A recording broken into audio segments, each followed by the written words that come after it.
in studio with me.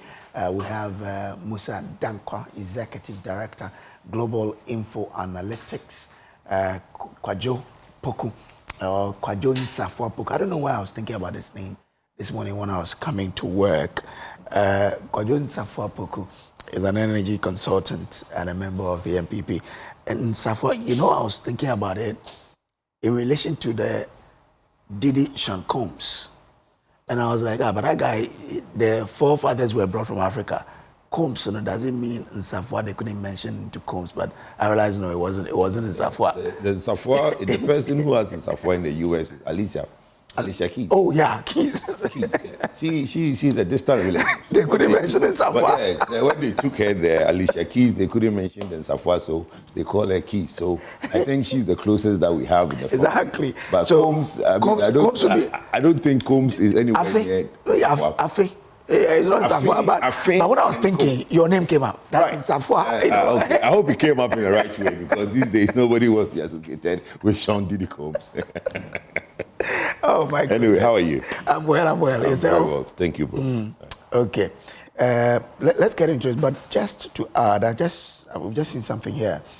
Martin Pebu says, I have submitted my petition for the removal of the special prosecutor to the president. I expect action to be taken on it. I don't know whether it's part of the petition submitted or forwarded to the Chief Justice of the Republic to look into, but well. I think that's new.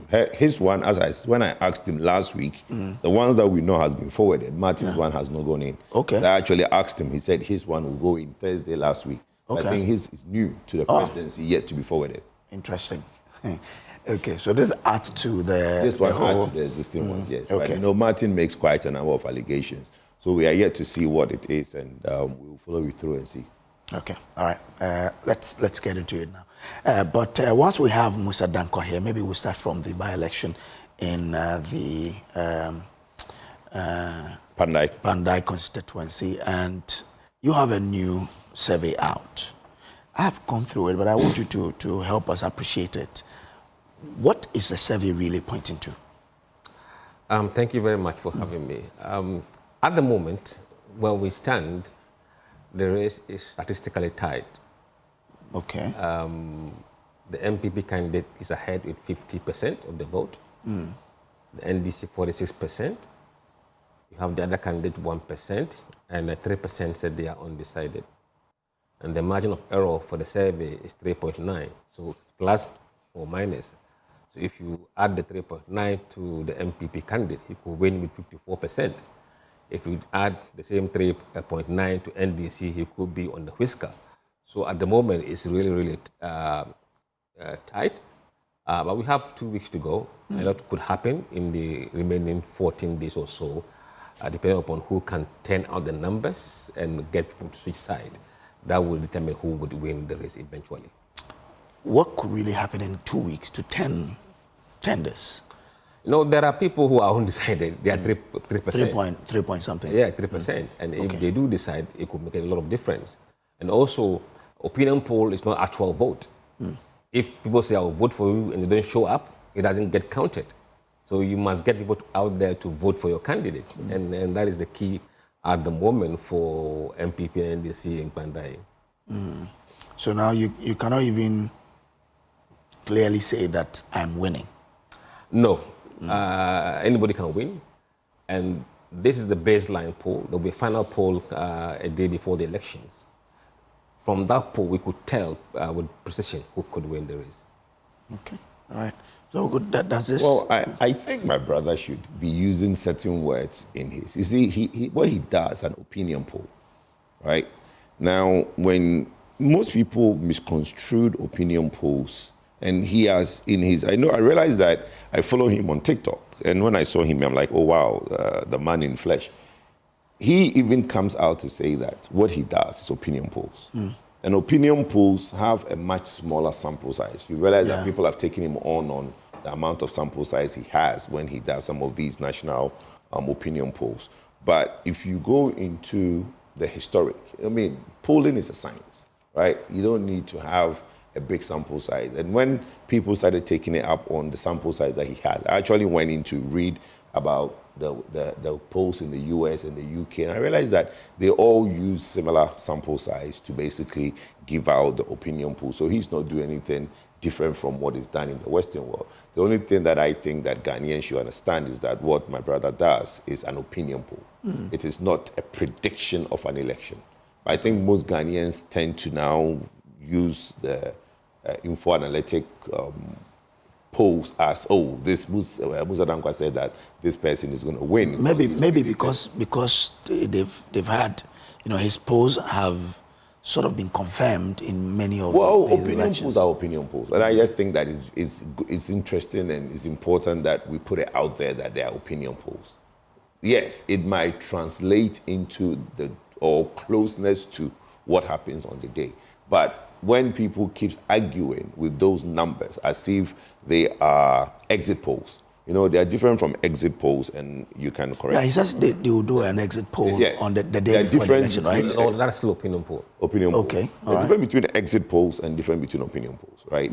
So basically, I just think that a lot of education needs to come in on that, because what he does has really become more like a something to stay. I don't think he's going to go anywhere anytime soon, and others will probably try and do similar to what he does. So that education is important. Now, in terms of Kpandai, look, NPP won that election by a big margin. It wasn't even close.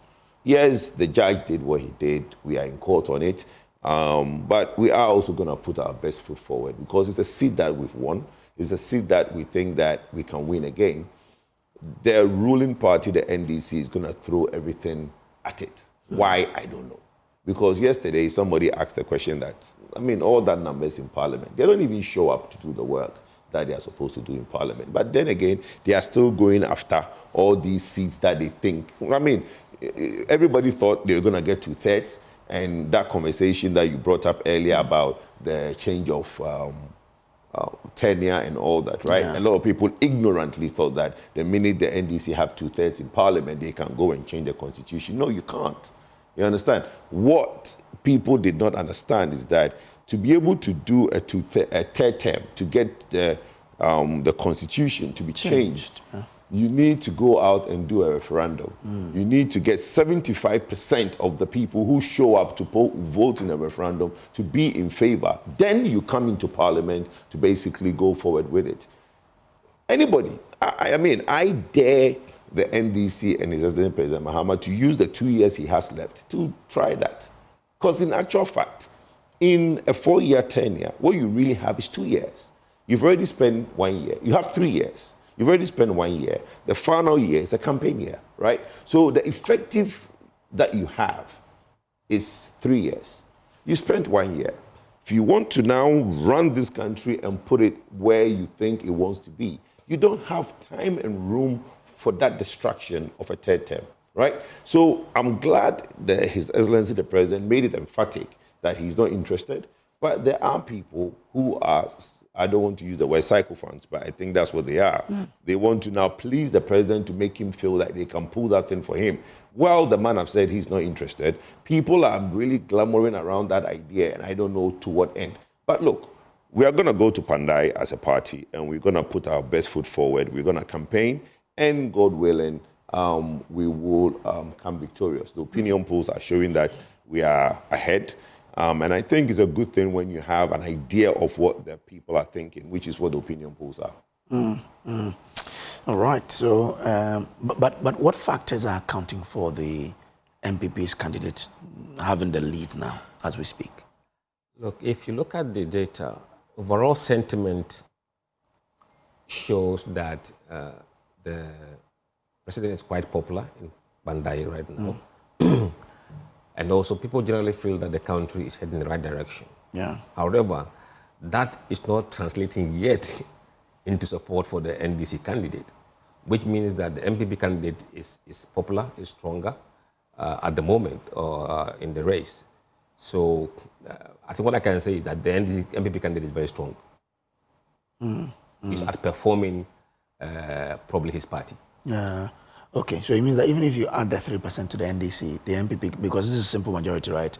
The NPP can still win. It is a but now the margin of error is about 4%. 4. So if you add 4 to 46, Then that's you 50. get 50. So it could be a finish race. But we don't know what the remaining 14 days to 15 days would do in the constituency, depending upon what strategy both parties would adopt in Kpandai. Well, but there are factors that the people say will be key to who they vote for. Jobs, huge, 34. Economy is also there. Economy is 18%. So if the government puts some jobs across in Kpandai, it means that there will be... Well, and I think that is the difficulty for the government. When it comes to jobs, you can't suddenly create jobs. Okay. And if the job if they start road constructions, they create jobs. no, those are it's not that easy to go and start. It's not an easy thing. Oh, but we've seen a lot. No, but you can take the tractors there, but that doesn't create the jobs. You understand? Okay. You see, to create jobs, people want to feel 2 weeks is not enough to go. Look, you've been in power for 1 year. Let's be honest with ourselves. The NDC have come in 1 year. The people of Kpandai have seen in the last 1 year what the NDC have done in Kpandai, right? Yes, the perceived, like my brother said, the direction and all those things that is there. That's fine. But what have you done for me lately? That's the most important thing, right? So you go to Kpandai and you want to talk to the people that, oh, we'll do this, we'll do this. But what have you done for me lately? You've been in power for 1 year. What have you done? Nothing. So all of a sudden, because there's a rerun of election, you are coming in to start giving goodies. So every constituency that the NDC think that they can go in, the honeymoon is over. This whole thing of we are new, we can do, is over, right? You've been in power for 1 year. Appointments you give, you're already given. You cannot now tell me that you're going to give somebody appointment. What appointment do you have to give that you've not already given, right? So that honeymoon where they think they have that goodwill no longer exists. It doesn't, because you've read 2 budgets. Right? In that budget, first budget, you've exhausted it. We are going to the end of that budget in 2 weeks. Then you have a new budget that's coming up. If in those budgets you've not made provisions for the people of Kpandai, and they've seen it, nothing. So what are you going to promise them? Oh, we'll put you in the 2026 budget. Because if you want to do roads for them, it will be in the budget. You can go and show them, look, these are the roads. If you wanted jobs, whatever project you have for the people of Kpandai, you will have it in a budget. So this thing where the ND, and I don't even get it. What is that extra seat for? Already you guys have the super majority that cannot do anything. What are you guys doing with it? Nothing. There are so many things they said they would do in their manifesto that they've not even done 20% of it. When those things are just simple low-hanging fruits, they have majority in parliament, they can take those things through and pass them. If not. So really and truly, that thing where the NDC think they are going to, yes, they go and take the seat. For what? You have one more seat to what? Whatever amount you have, 200 and whatever that you have, right? But the point is they are challenging that you won the seat not on merit. That's well, let the people decide. I'm just saying that you will all see in the coming days, we'll see the amount of people that will be put there, you see the amount of resources the NDC will put there, you see the lies they will put, and all those things. What I'm saying is that I'm praying that the good people of Kpandai, who are the ultimate Esiahine for, will decide and tell the government that our verdict on you is that this seat was an NPP seat and it will stay an NPP seat. But Mr. Dankwa, if the leading key factors are jobs and I think roads, the economy, what can government really do within 2 weeks? As we've said here, as for jobs, they're out of the way. And jobs is the leading one. It comes down to economy and roads. 2 weeks. Can something substantial happen to tilt it? I agree with Kojo that it will be difficult to say that, okay, I'm going to give you jobs. On the economy, they have a very strong trump card on the economy. If they have roads projects in Kpandai in the budget that they can show, that's another thing. But I think what people should be looking at in the data is the demography of Kpandai voters. Okay. If you look at the demography of Kpandai voters, I would like to go to the educational level. Every constituency is different, and how you approach it is different. In Kpandai, 43% of voters there have no formal qualification. That is something. Yeah, 43%, yes. How do you win vote from these people? Isn't the same way you do when you have a high or elite voters. Okay. So the strategy should be how to win the 43%. Know the demography. Okay. Know who they are. Okay. So how do you... No wonder jobs for them is key because they are not formally qualified probably to get a white-collar job. So what kind of job would you target these people for? Non-formal works or jobs? Well, like he's saying, if the person has no formal qualification, what jobs are you going to now give them? Is it manual jobs? What job are you going to give them? But the point, and I think if you have something on the demographics in terms of tribes, that would also be very I saw that, and I was like, that would really tell you who the candidates, where they lean, the majority tribe in the area. That also go a long way to tell you how, because mostly fundamentally, what it comes down to is my tribesmen, and I will vote for that person. Okay. So if you have failed, and most of the things in the NPP and other political parties, we look at those factors to pick a candidate, okay? In some instance, you realize that, and it's backfired in some instance as well, where you realize that the NDC has this candidate. If we choose a candidate from that area, he will split that vote with the NDC, and we normally have support from the other side, right? Then you can basically go in and split, get votes from there. So I think if he has something on that, there's something like that. Interesting to know. Mr. Danko, will you go into that? Yeah, we have the ethnic groups being largely Mole Dagbanis, 44%. Yeah. Mole Dagbanis. Mole Dagbanis, 44%. You have the Gur, 28%, and the Guan, 24%. Always 3%, very small, and Gadangbi 1%. The rest are very, very... And any of the candidates from the Mole Dagbanis? I'm not quite sure where they come from. I think interesting, but you also have the MPP having majority. Yeah, of the people in the party affiliation, MPP is 48%, NDC is 47%. Very small number of floating voters, 3%. So it's going to be a battle of the base. Who is able to turn out his base, motivate the base to come out and vote? Because nobody has got real advantage in terms of party affiliation.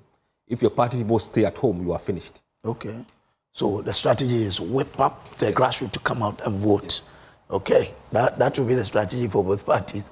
Well, look, like I said, as MPP, we are mobilizing to the constituency.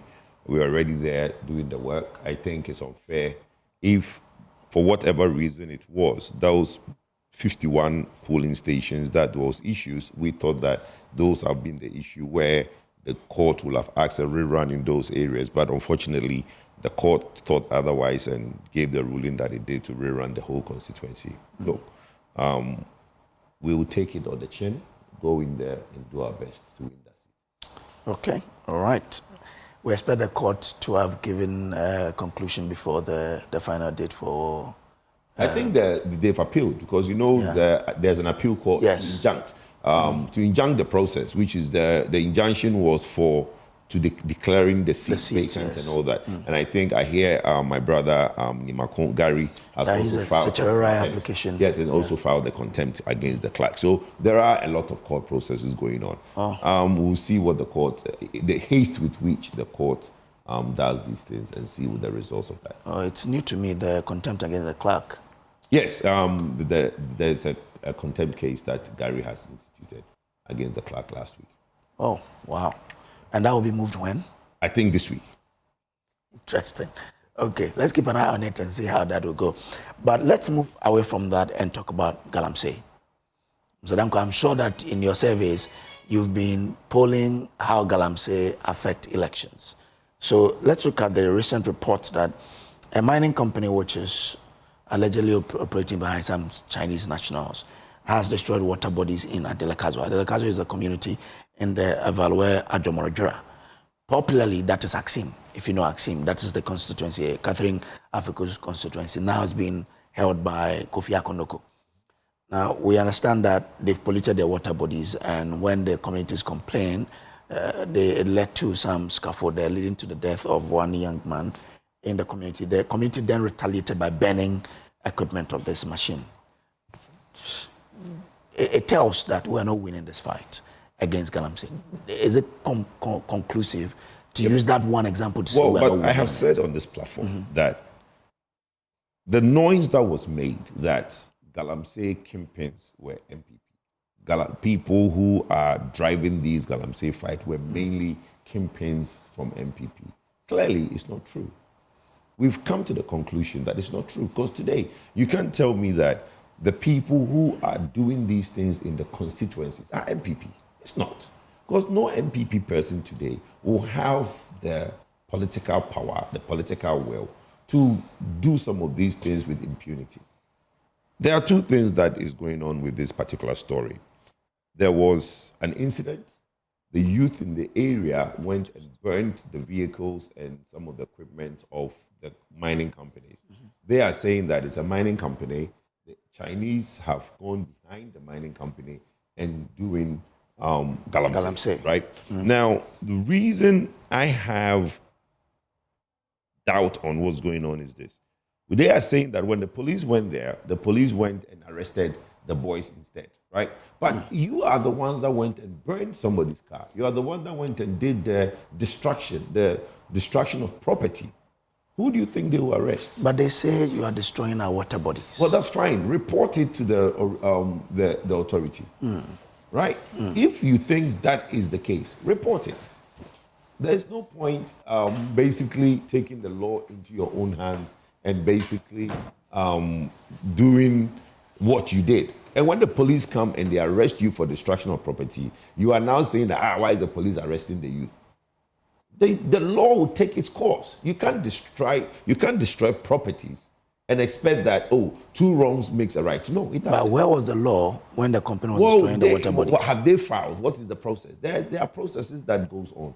They are doing the wrong thing. Report them. 9 months, I'm told, is active, right? There is a task force that is dealing with these things. So the whole community thinks that they can now pinpoint to certain things that the mining company is doing. Call in the authority. There's a DCE in the area, for crying out loud. Yeah, I've seen him go to the community. You understand? There are a lot of authority in the community. So if you cannot get the necessary authorities to address this problem, and your solution is to take the law into your own hands, of course the military, the police, or whoever comes in will arrest you for the destruction of property.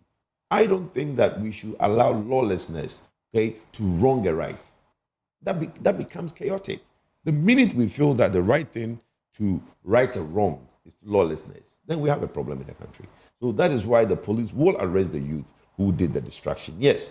Then the second step is, let's now look into the grievances that the community has. But clearly, as you said, the fight against Galamsey, at this point, the president, as I said earlier last week, should need to call in the DCs and MMCs to Accra, read them the Route Act, let them know that he will not tolerate these things in their communities, and anybody who there is Galamsey in your community, you are sacked. But the police who arrested the community members also have a duty to help in the fight against Galamsey. You've seen the destruction of the water body. Should someone report before you act? See, when you say destruction of water bodies, you see, there is a clear law that says that you cannot go within certain meters of a water bank. Yes. That law is there. Yeah. 100 meters. Right. So I don't think this mining company is within 100 meters of the water bank, because if they are licensed, their license will not allow them to be in that space to the water body. Yeah. Clearly, that's not the case. If that's the case, then something should be done. What they are saying, the destruction of the water body, are they doing? One of the things that everybody is overlooking is that the easiest way to wash these alluvial is to use the chamfine system, right? Which naturally you are washing the tailings into draining water, which eventually finds its way into the rivers. It doesn't matter how far away you are doing the chamfine and the washing of the tailings, right? It will find its way to water bodies. So that is a practice that Mineral Commission should look at. You can be a licensed mining company, but you cannot be using the Galamsey crude way of washing. That is why we are picking soil samples in all over the country, and we are finding chemicals in our soils, because those, even with the mining license, might not directly be mining on the river bodies, but are doing activities far away from the river body that is eventually undermining the soil and the river body. And that is purely an exercise of Minerals Commission. They're not doing their work. You see, it's easy to blame the politicians. It's easy to blame the authority. But who is the one responsible for checking these things? The Draft Commission. They are not doing their work. It's as simple as that. You understand? So the fundamental issue I have said is one, the political will has to be there to fight Galamsey. And at this juncture, it's happening in districts, it's happening in municipalities, and they are head of these areas, which are the DCs and the MCs. The president needs to read them the Route Act. If not, forget it, you're not doing anything. Okay.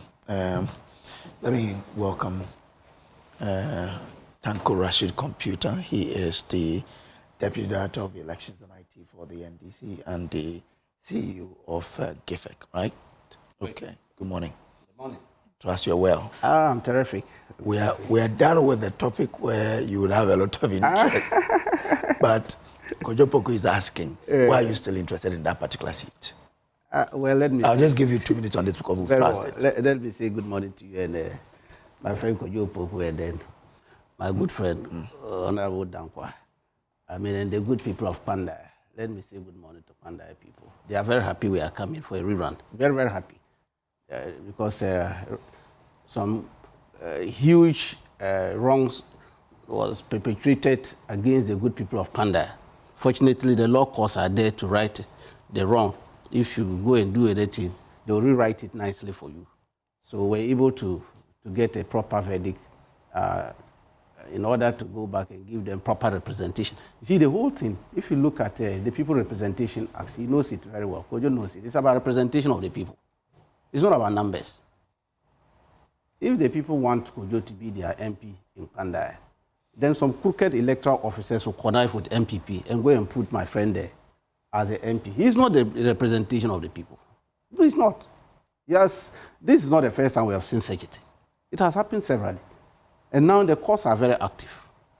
And that is why they've given us a window of 21 days to file a petition, election petition against such a wrong that been perpetrated against the good people. Now, if you look at the whole issue, it boils down on what? Wrong declaration, wrong collation, and then complete rigging. You can't have a polling station that has recorded over 1,400 voters. You can't have that. The last election, the highest we had was 750. That is the highest you have in each polling station. Now, go and check the ruling of the High Court. Some polling stations recorded as much as 1,400, 1,200. Where did they come from?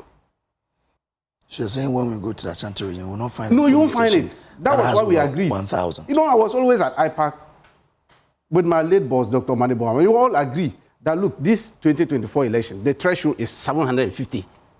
You can't get a polling station more than 750. If it is more than 750, they'll split it into two. That's why you have A, B, C, D polling stations in one location. But how can you have one pink sheet recording 1,400? Where are they from? That's what happened in Kpandai. So when they are going about saying that they have some 3,000 votes different, it's some phantom vote. They don't have any 3,000 votes. These are fake votes. We demonstrated this in court, and the High Court judge upheld our reliefs, 14 of them. Okay. And it was upheld. So we are going there. As we speak now, our teams are in Kpandai. We are busy campaigning on the ground, selling the good works of His Excellency John Dramani Mahama. He has done fantastic. In fact, since 1992, we started this process. We've never seen a president who has come into government first term, 11 months, no scandal anywhere. The CD to the dollar is within 10, 11, and then the inflation is around 6%. The people are happy. If you go there and see the way they are happy about it, that they are also now coming to join the reset agenda, the team that is resetting the country, which is the NDC. And we are presenting a candidate for them to join. Do you think they will reject him and go for opposition, which stock of trade is press conferences and everyday press conferences? Okay. So nobody is going to. I can assure you are winning the Kpandai massively. Okay. And I only have one but advice you for know, my an interesting part of this whole thing where the case that is going to the appeal court is quite interesting. You know, there is this legal thing where the petition was filed out of time. Oh, yes, yes. You know, yes. that thing is there. So, look, they are claiming there is a law. They are claiming there is a court. If the courts really are independent, the lawyers will put the case forward as it is, because you cannot hear a case. The laws are clear, right? It stipulates when a petition can be filed. If you file a petition out of time, the law should dismiss it. But they explained that they filed within time because they are using the January what's the name? See, you know, the Electoral Commission brought a gazette in January. That's what they're referring to. But your lawyers also say no. There was a gazette in December. If that's the one. Well, that is why. Ojo, let me explain this thing to you. My brother, I was in court throughout. Your people are not helping you. The NPP leadership. That's why I'm saying they will just finish their party for them. You know what?